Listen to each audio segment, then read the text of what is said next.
Hello, আসসালামু আলাইকুম। আমি রুহুল আমিন। এক্সেলেন্ট মেথডে আপনাদেরকে স্বাগতম। পূর্বের ভিডিওতে আমরা যা শিখেছিলাম তা মেট্রিক পদ্ধতি কিলোমিটার থেকে মিলিমিটার পর্যন্ত এবং এবং স্কেলে ওটা কিভাবে ব্যবহার করতে হবে সেটা আমরা দেখেছিলাম। আমরা আজকে যে বিষয়টি নিয়ে আলোচনা করব সেটা হলো কিভাবে একটা ডিজাইন পেপারে স্বচ্ছ এবং সুন্দর রাখা যায় ডিজাইন করতে গিয়ে একটা ড্রয়িং পেপারে অথবা যে কোনো পেপারে আমরা যখন ডিজাইন করব সেটা কিভাবে স্বচ্ছ রাখবো এবং সুন্দর রাখবো এবং যখন আমরা কোনো কিছু লিখবো যে কোনো লেটার লিখি সেটা হোক বাংলা সেটা হোক ইংরেজি সেটা যেন ঠিক টাইপিং করা লেখার মতন হয় মনে হবে যেন আমরা এটা কম্পিউটারে টাইপ করে লিখে রেখেছে বা কোনো ট্রেস করেছে একজন পারফেক্ট ডিজাইনার অথবা প্রফেশনাল ডিজাইনার। চলুন আমরা কিভাবে সেটা করব তা নিয়ে কি বলা আলোচনা করি। আমরা আগে থেকে পেপারটা অঙ্কন করে রেখেছি। দেখেন পেপারের সাইজ সাপোজ ধরেন আমাদের একটা পেপার আছে, পেপারে একদিকে আমরা 25 নেব আরেক দিকে 10। তো আমরা সাপোজ এখানে লিখে দিই তাহলে মনে হয় একটু সুবিধা হবে। তো সাপোজ ধরেন এখানে 25 mm, এটা আমরা 25 mm নেব।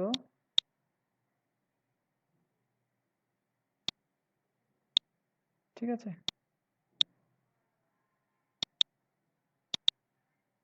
এটা আমরা 25 mm নেব।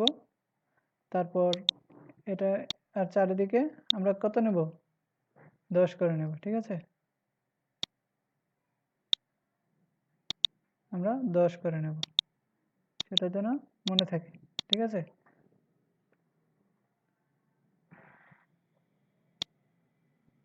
10 করে নেব।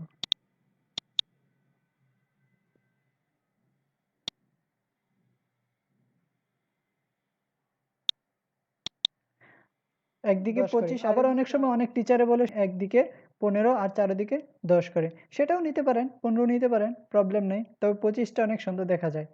তো তারপরে আসেন আমরা এই নিচের বক্সটা কত নিতে পারি। নিচের বক্সটা নেবেন এখান থেকে এখানে নেবেন 140। ঠিক আছে, তার মানে 140 mm।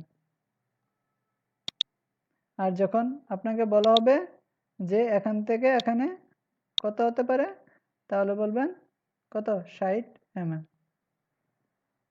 ঠিক আছে, আমার কথা বুঝতে পারছেন? তার মানে তার মানে হচ্ছে এই এখান থেকে এখানে হচ্ছে কত, 60।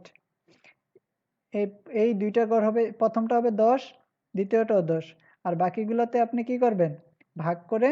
ডিজাইনটা আমরা যখন করব তখন তো আমরা ওই পেপারটাকে আগে স্থাপন করতে হবে, সেটা কিভাবে স্থাপন করব সেটা আগে আমরা জানবো।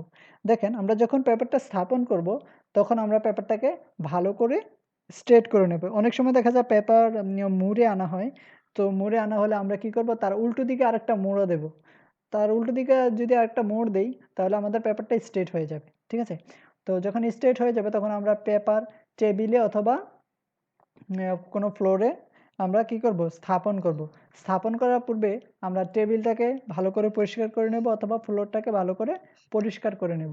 তাতে আমাদের কি কি হবে, পেপারটা সুন্দর থাকবে, কোনো ময়লা ভরবে না, কারণ ময়লা ভরবে না।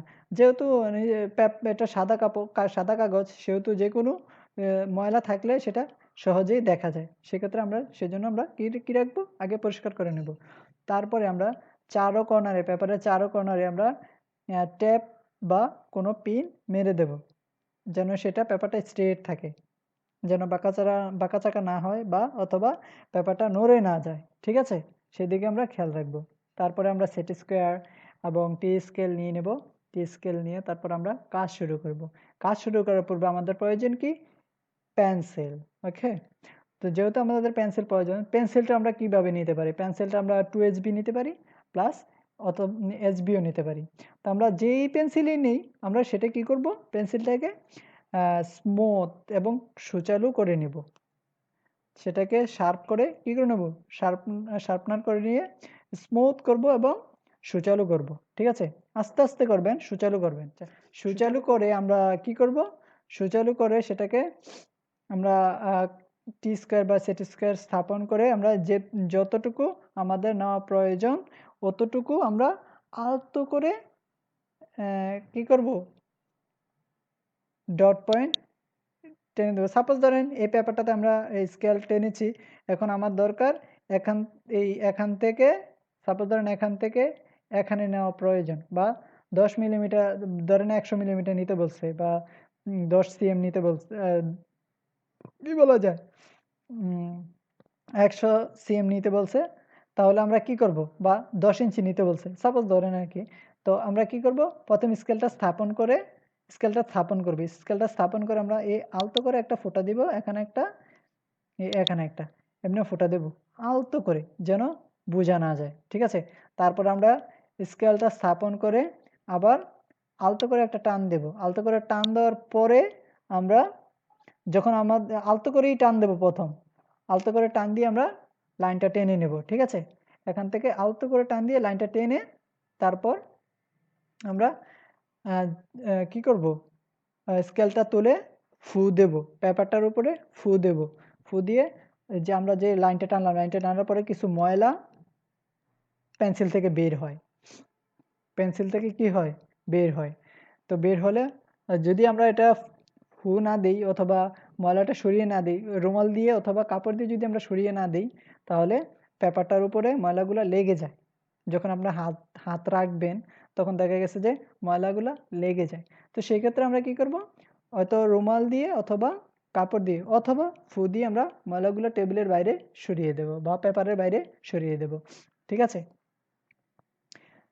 ময়লাগুলো সরানোর পরে আরেকটা দিক আমাদের খুব বেশি নজরদারি করতে হবে, যেন আমরা যখন স্কেল পেন্সিল দিয়ে আমরা যখন দাগ টানবো, তখন পেন্সিলের উপর খুব প্রেসার দেওয়া যাবে না, পেন্সিলটা খুব আলতো করে ধরবেন, আলতো করে টানবে, ঠিক আছে। পেন্সিলে প্রেসার দিলে কি হয়, আপনি যেই মাথাটা সুচালু করেছেন, সেই মাথাটা কি হয়, ভেঙে যায়।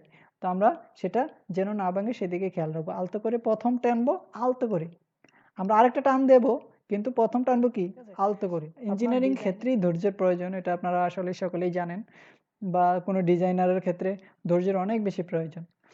তো আপনি আলতো করে টেনে তারপরে আপনি ফু দিয়ে দিবেন বা করে নেবেন, ঠিক আছে। তো আমরা তারপরে আবার আরেকটা দিক খেয়াল রাখতে হবে, আমরা যেন হাত যেন যেই লাইনটা টানলাম ওই লাইনের উপরে যেন হাত না লাগে, কারণ হাত লাগলে হাত মাঝে মাঝে অনেক সময় ঘামায়, বা হাতের সাথে ওই যেই আমরা পেন্সিলে টানলাম, ওই পেন্সিলের দাগ টানলাম, ওই দাগটা কিন্তু জাস্ট বালির মতন, ঠিক আছে। ওই দাগটা কিন্তু আপনার কলমের কালির মতো না, যা মনে হবে না যেন এটা উঠে যাবে না, না উঠবে, কারণ আপনার এটা বালির মতন, ঠিক আছে, বা কোনো মাটির মতন। তাহলে আপনার ওটা হাতের সাথে লেগে গেলে পেপারে যে কোনো অন্য জায়গায় হাত দিবেন, সেটা পেপারের সাথে লেগে যাবে, তাহলে পেপারটা বিশ্রী হয়ে যায়, ঠিক আছে, আর ডিজাইনটাও খারাপ দেখা যায়। তো আপনি খেয়াল রাখবেন যেন ওই দাগের উপরে হাত না লাগে, ঠিক আছে। তারপরে আসেন আমরা দেখা যায় সেট স্কোয়ার টি স্কোয়ার আমরা পেপারের উপরেই রাখি, ঠিক আছে। তো পেপারের উপরে রাখলে মাঝে মাঝে কি হয়, ওই যে দাগের উপরে টি স্কোয়ার সেট স্কোয়ারগুলো নাড়াচাড়া করতে করতে দাগটাকে মানে মোটা করে ফেলা হয়, বা মোটা করে ফেলা হয় বলতে মানে দাগের যেই দাগটা টানা হলো, ওই দাগটা আমি বারবারই বলতেছি যে এটা বালির মতন, সেটা কি হয়, ময়লাগুলো মানে নাড়াচাড়ার ফলে ওই চারদিকে লেপ্টে যায়, তার কারণে দেখা যায় ডিজাইনটা খুব বিশ্রী দেখা যায়। তো আমরা ওদিকেই খেয়াল রাখবো যেন বারবার পেপার বা স্কেল দিয়ে ওটার উপর দাগের উপরে যেন বারবার ঘষা না খায়, ঠিক আছে। যত পারেন এটা থেকে বিরত থাকবেন, ঠিক আছে, দাগের উপরে ঘষা মাজা থেকে বিরত থাকবেন। তারপরে আসেন আমরা এভাবেতে করব, আমরা এভাবেই ডিজাইনটা করব, দাগ টানবো, প্রথম আলতো করে সবগুলো দাগ টানবো, প্রথমে পয়েন্ট টানবো, পয়েন্ট দিব দাগ অনুযায়ী, আমরা স্কেল অনুযায়ী, তারপর আলতো করে দাগ টেনে তারপরে যখন আমাদের ডিজাইনটা পারফেক্ট হয়ে যাবে, তারপরে আমরা আবার সেই দাগের উপরে রেখে শুধু স্কেলের বা টি স্কেলের উপরে আপনার হাতটা চাপ দিয়ে ধরে, তারপরে আপনি একটু একটু হালকা চাপ দিবেন, আবার অত জোরে না, যেন পেপার সহ ফুটা হয়ে যায়। অনেকে আছে পেপারে এমন জোরে মানে চাপ দেয় পেন্সিল সহ, সেটা মোটা হয়ে দাগ বাইরে হয়। মোটা যেন না হয় সেদিকে আপনি বারবার কি করবেন, ওই একটু পর পর শার্পনার করে নেবেন, যেন সুচালু থাকে পেন্সিলের মাথাটা। তারপর আপনি আবার দাগ টানবেন, ঠিক আছে? দাগ টানা, আবার দ্বিতীয়বার দাগ টানবেন, সেই দ্বিতীয়বার যখন দাগ টানবেন একটু চাপ দিয়ে দাগ টানবেন যেন দাগটা ফুটে উঠে, ঠিক আছে? ফুটে ওঠার পরে তারপরে আপনি প্রত্যেকবার দাগ টানার পরে, বারবার বলতেছি, প্রত্যেকবার দাগ টানার পরে ফু দিয়ে দিবেন, অথবা যে কোনো রুমাল বা টিস্যু অথবা কাপড় দিয়ে সেটাকে আলতো করে উপর দিয়ে ঝেড়ে ফেলে দিবেন বা পেপারের বাহিরে। আবার দেখেন অনেকে আছে জোর জোরে জোরে পেপারের উপরে রুমাল দিয়ে বা টিস্যু দিয়ে দেয়, ওটাও করা যাবে না। আলতো করে ময়লাগুলো সরিয়ে দিতে হবে, উপরের ময়লাগুলো। উপরের ময়লাগুলো সরিয়ে দিলে সেটা পেপারের সাথে মোটামুটি স্থাপন হয়ে যায়, যে পেন্সিলের ইয়াটা। তো হাত না দিলেই হলো আর কি।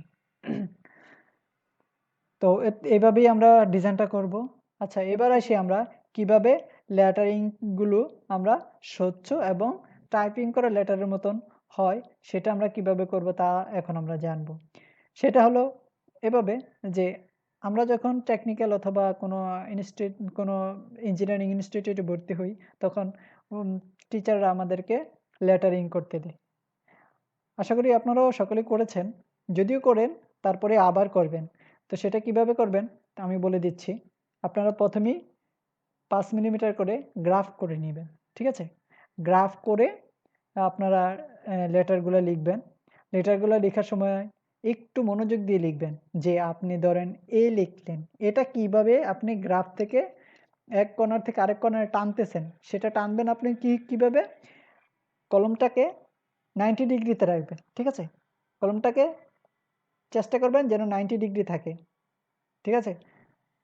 90 ডিগ্রি রেখে আলতো করে টানবেন প্রথমবার।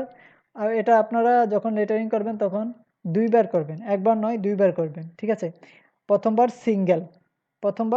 সিঙ্গেলে করবেন, সিঙ্গেল লাইনে করবেন। দ্বিতীয়বারও সিঙ্গেল লাইনে করবেন, ঠিক আছে?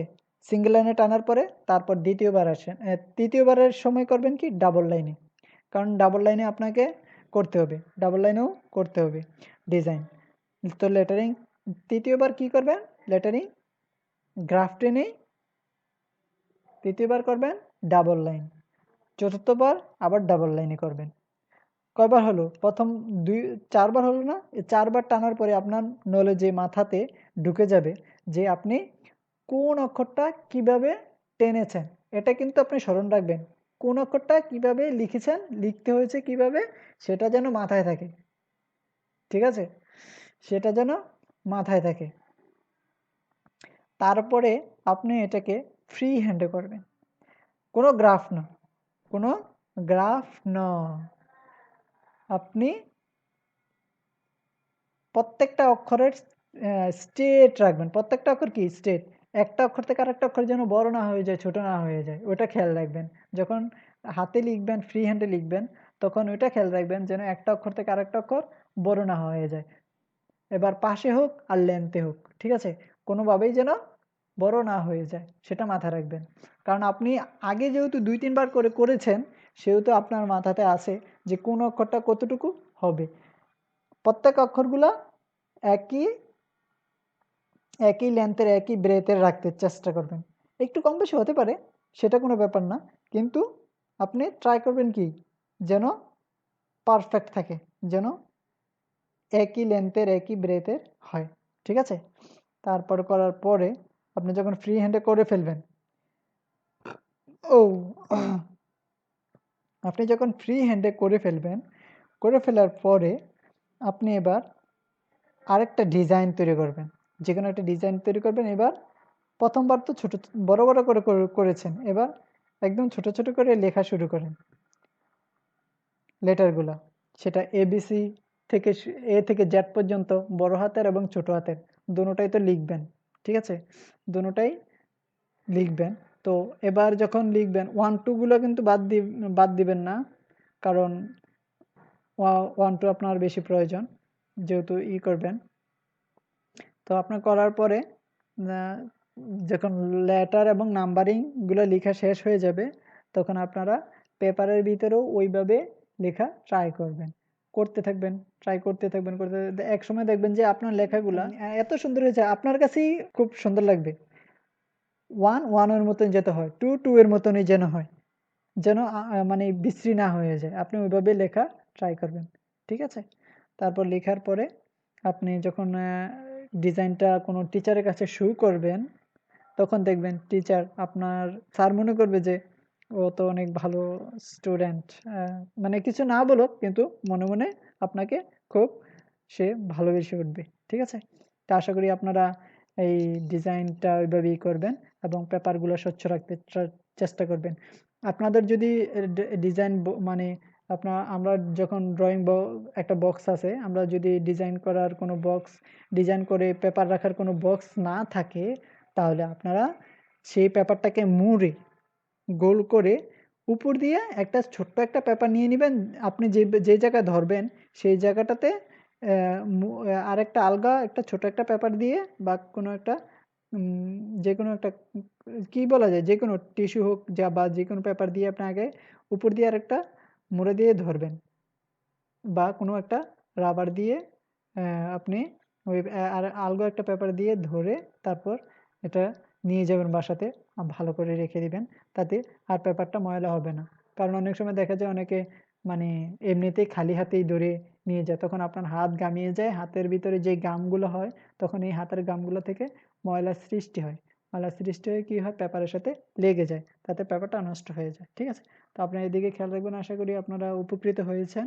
আচ্ছা, আমরা আরেকটা জিনিস জেনে নিই, সেটা হলো যে আমরা যখন কোনো ট্রেসিং করি, আমরা যখন কোনো ইনস্টিটিউটে যাই, যদি আমরা ইন্টার্নিংয়ে যাই, তখন আমাদেরকে দেখা যায় যে ট্রেসিং করতে দেওয়া হয়। তো আমরা ওগুলোর ট্রেসিং কিভাবে করব?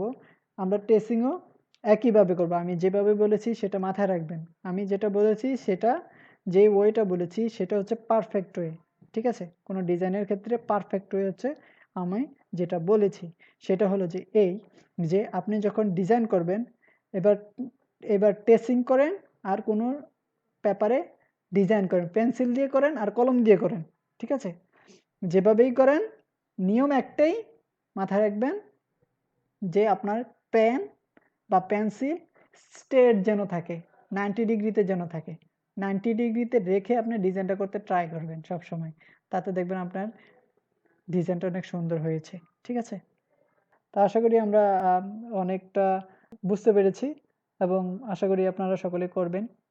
আজকে ট্রাই করেন। আজকে যদি দেখেন যে ভালো লাগতেছে না, তাহলে কালকে ট্রাই করেন। কিন্তু আপনাকে ট্রাই করতে হবে। বেশি দিন রাখা যাবে না। কারণ আপনার বেশি দিন রাখলে কি হবে? আপনার মনে থাকবে না। কথাগুলা মনে থাকবে না। তো আপনি যদি আজকে করেন, আরেকদিন করেন, তাহলে দেখবেন যে আর আপনাকে মনে করতে হবে না। তখন আপনার মাথাতে এভাবেই থাকবে। ঠিক আছে? তো আপনাদের ভিডিওটা যদি ভালো এবং উপকারে আসে, তাহলে আপনারা লাইক এবং শেয়ার করে দিবেন এবং সাবস্ক্রাইব করে রাখবেন এবং বেল আইকনটি ক্লিক করে রাখবেন, যেন আপনারা নোটিফিকেশন সাথে সাথে পেয়ে যান যখন আমরা নতুন ভিডিও আপলোড করব। তো আজকে এখানেই বিদায়। আল্লাহ হাফিজ। আসসালামু আলাইকুম। বাই।